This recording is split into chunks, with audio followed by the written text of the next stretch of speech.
pa yung minamaliin niya. Siya yung gumigitna, wala siya sa lugar. Akin na yung lisensya mo. Ako, nasa lugar ako. Akin na yung lisensya mo. Umiiwas na ako sa... Ikaw ang wala sa linya. Papatayin mo ang pamilya ko. Ikaw wala sa linya. Ako wala sa linya, gag. Magkakasabay po kami, southbound po, galing po kasi kaming Pasig. Pumipit, pumunta ng 3 lanes. Naglabas siya ng ID, kinakaway sa amin. Huminto daw ako at pulisya. Based po sa investigation namin ba, siya po ay purely businessman.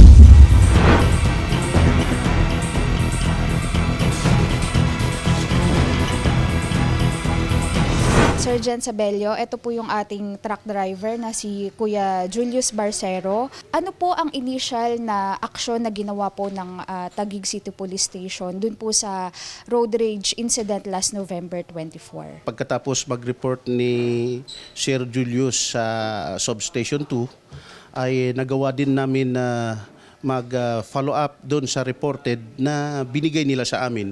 It so happened na umalis agad si Sir Julius, kaya ang ginawa namin is nag-ocular inspection kami doon sa area. Doon sa area ay makikita naman natin na prior doon sa insidente ay makikita natin ay 5 lanes. Pagdating doon sa pinangyarihan ng incident, nagti 3 lanes. Ang mangyayari doon, hindi natin pwedeng sabihin kay kotse o kay truck o kaninong lane yan. Pagdating doon sa sitwasyon na yan, which come first is giveaway situation na ang punto na iyon.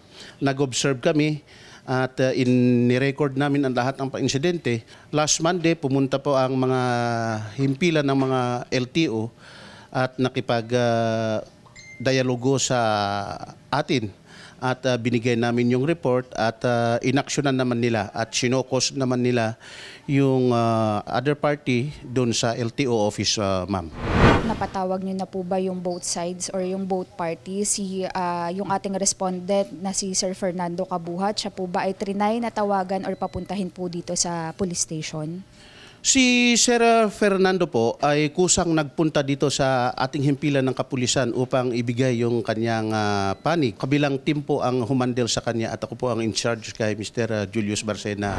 Maaari ba itong ma-file ng kaso criminally or may other way pa po na pwedeng masampahan ng kaso yung ating pong respondent? Sa aspetong ito po ay nasa traffic bureau na po ang mga sitwasyon na ganito. And on the other part, doon sa LTO kung ano ang action taken na, so wala pong holdings ang PNP doon sa aspeto na pagkakansila o pagbibigay ng disiplina sa ating respondent. In fact, ang LTO na po ang in charge sa regarding doon sa sitwasyon na po na yon. Sino-sino lang po ba yung mga deputized or yung mga authorized person na pwedeng manghingi or kumuha ng mga lisensya sa ganong kagayang sitwasyon na parang nagkagitgitan or other incident po sa traffic? Kahit sino po sa atin lahat na gumagamit ng kalsada o lahat ng mga nabigyan ng pribilehyo na magmaneho, wala po tayong karapatan na pwedeng sitahin o konpiskahin ang lisensya ng kapwa natin driver. Authorized lang po ay ang deputized ng mga local government unit, ang mga traffic enforcers, as well as yung mga LTO personnels. Ano naman po ang inyong mga advice sa ating mga motorista kapag ganitong nakakaharap po sila ng mga ganitong sitwasyon? Ang mga instances na nangyari itong mga previous days ay maaaring lesson learned sa atin lahat. Maraming nangyari kaya ito ay magdulot ng lesson sa hindi man kanino kundi sa atin lahat. Thank you so much po, Sergeant.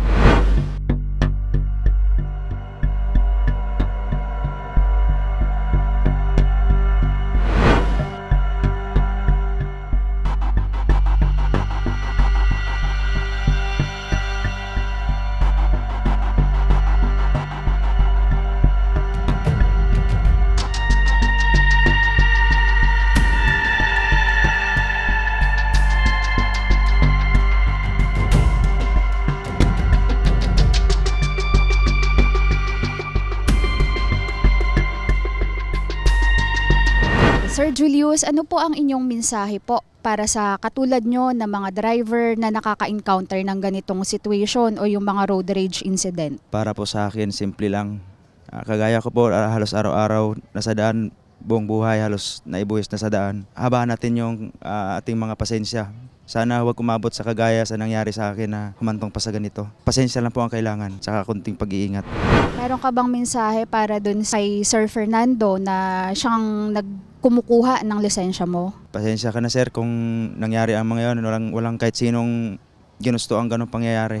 Meron ka bang mensahe po para sa LTO naman na siyang nag-assist sa pag-iimbestiga ng nangyaring road rage incident? Maraming salamat nga po pala sa agaran na pagbigay ng reaksyon doon sa pangyayari. Ito po ay sana magsilbing aral na sana hindi lang po tayo nag-iisa sa daan. Nasa daan yung aming hanap buhay. Kailangan po ng pasensya.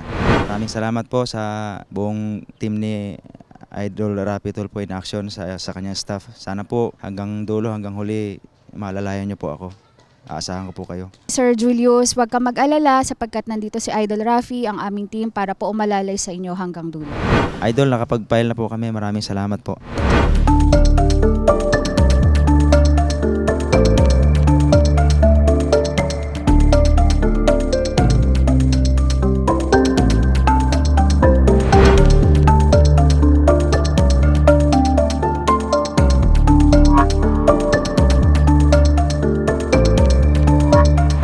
Naging viral this past weeks is yung nangyari po sa C5. Ano po ang naging reaksyon ninyo nung nakita nyo po ito? Showcase kagad po natin yan, no? At ito nga, binigyan natin ng 10 araw para sumagot sa complaint. At kung hindi pa natapos po yung 10 araw na yun, pero pag hindi pa po siya sumagot, submitted for resolution na po yan. No? Kailangan talaga pag nag-drive ka, dapat yung isip mo, magdalawang isip ka bago ka magsalita o may gawing isang bagay, no? Kasi ang LT po nanonood, mas lalo na pag nag-viral yan, no? Talagang isi-showcase namin po kayo. Tapos, the worst part, ma-revoke, ma-suspend ang lisensya nyo. Maantalaan ang buhay nyo, mahirapan ang pamilya nyo. So, ang akin po dyan, magdalawang isip muna kayo bago kayo gumawa ng ganyang mga bagay. Kasi talagang actionan namin yan eh. Hindi pwedeng hindi. At marami na namin na-actionan as far as yung mga road rage incidents are concerned. No? Kasama po sa ating SHOCOS, 90 days preventive suspension. Habang hinihiringan po ang complaint, no? Ang kaso. So in the meantime, hindi siya pwede mag-drive. Naka-alarma na po ang kanyang lisensya. Ano po yung violations na kakaharapin naman itong driver once na ma-prove po or matapos po yung investigation? Again, kung tama yung nakita sa viral, kung ebidensyang nahain, if you commit a crime in line sa pagmamaneho mo, yan aggravating circumstance yan that will lead to, at the very least, suspension of your license. At worst, revocation. So, ang mga penalties involved po dyan, no? Maliban sa fine. Nakakahinaya nga, no? Sa isang saglit na road rage, mapangmatagalan mong magsasakripisyo at iyong pamilya. Pero ganun talaga ang batas natin, no? So ingat-ingat lang. Ano po yung inyong mensahe po para sa ating motorista? Ang LT po, we are on our toes, no? Watching dito sa mga insidenteng ganito. So please do not go to the extent, no? Na yung galit mo, idadaan mo sa obstruction of traffic o may ibang taong matatamaan, no? Kasi masyashokos lang kayo, 90 days preventive suspension. Tapos, worst comes to worst, revocation for such a small incident. Siguro konting labig ng ulo, konting deep breathing muna, inhale, exhale. Baka naman dumaan lang yung init ng ulo na yan, kaysa naman mahuli pa kayo, ang dali-daling mag-viral ngayon. Ang dali-daling magkumuha ng litrato. So, in such a simple thing, ang sakit ng ulo para sa inyo. Doon po sa viral video na kumalat, makikita po doon at maririnig din po na siya po ay nagpakilala na someone in authority. Ano po ba ang patakaran ng LTO? Sino po ba ang mga tamang tao or authorized na tao para po humingi ng lisensya or kumuha ng lisensya sa isang driver? Ang pwede na kumuha ng lisensya, ang LTO and deputized agents. Yung deputized agents, depende rin yan. Kasi limited ang kanyang deputization, no? So, as a general rule, LTO na talaga pwede mag-confiscate ng lisensya. Wala nang iba. Yung pong nakaka-experience na ganitong situation, ano po ang kanilang nararapat na gawin? Kunan yung litrato, no?